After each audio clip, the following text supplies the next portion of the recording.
আলহামদুলিল্লাহ। এখন আসেন আপনাদেরকে আমি খুব ব্রিফলি একটা জায়ান্ট বুলা এবং নিউমোথোরাক্সের চেস্ট এক্স-রেকে আপনি কিভাবে আলাদা করবেন সেটা নিয়ে একটু কথা বলবো ইনশাআল্লাহ, হ্যাঁ? ১ থেকে ২ মিনিট। দেখেন, আমরা এই একটা চেস্ট এক্স-রে আপনাদেরকে দেখালাম। নাম্বার 2 ফিল্ম এটা। Okay fine. এখন আপনারা যদি একটু ভালো করে খেয়াল করেন, এখানে এই এবং রাইট হ্যান্ড সাইডে এই। দেখেন, এখানেও আমরা হাইপার ট্রান্সলুসেন্ট এরিয়া দেখতে পাচ্ছি। এই যে হাইপার ট্রান্সলুসেন্ট এরিয়া, এখানেও আমরা এই যে হাইপার ট্রান্সলুসেন্ট এরিয়া দেখতে পাচ্ছি, তাই না?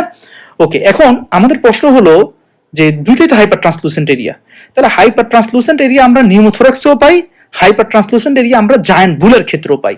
এখন আমরা তাহলে কোন দিকে তাকাবো, কিভাবে বুঝবো? এক্স্যাক্টলি, এখন আমাদের কাজ হলো, দেখেন এই যে দেখেন, আমরা এখন আমাদের যে কলাপস যে লাং মার্জিনটা সেটার দিকে তাকাবো।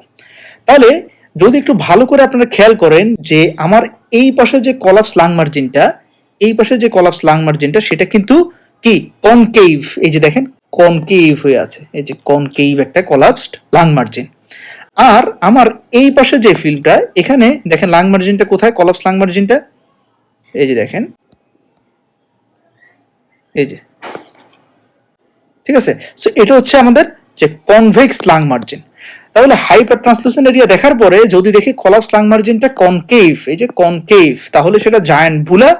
আর যদি দেখি কনভেক্স লাং মার্জিন, তাহলে সেটা হচ্ছে আমাদের নিউমোথোরাক্স। এই যে নিউমোথোরাক্স, ঠিক আছে?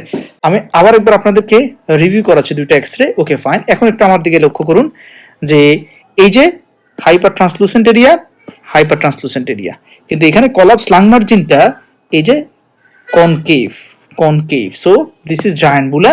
আর এখানে এই যে কলাপস লাং মার্জিন স্পষ্ট দেখা যাচ্ছে, এটা হচ্ছে যে convex. So this is pneumothorax. আশা করি এখন আলাদা করতে পারবেন ইনশাআল্লাহ।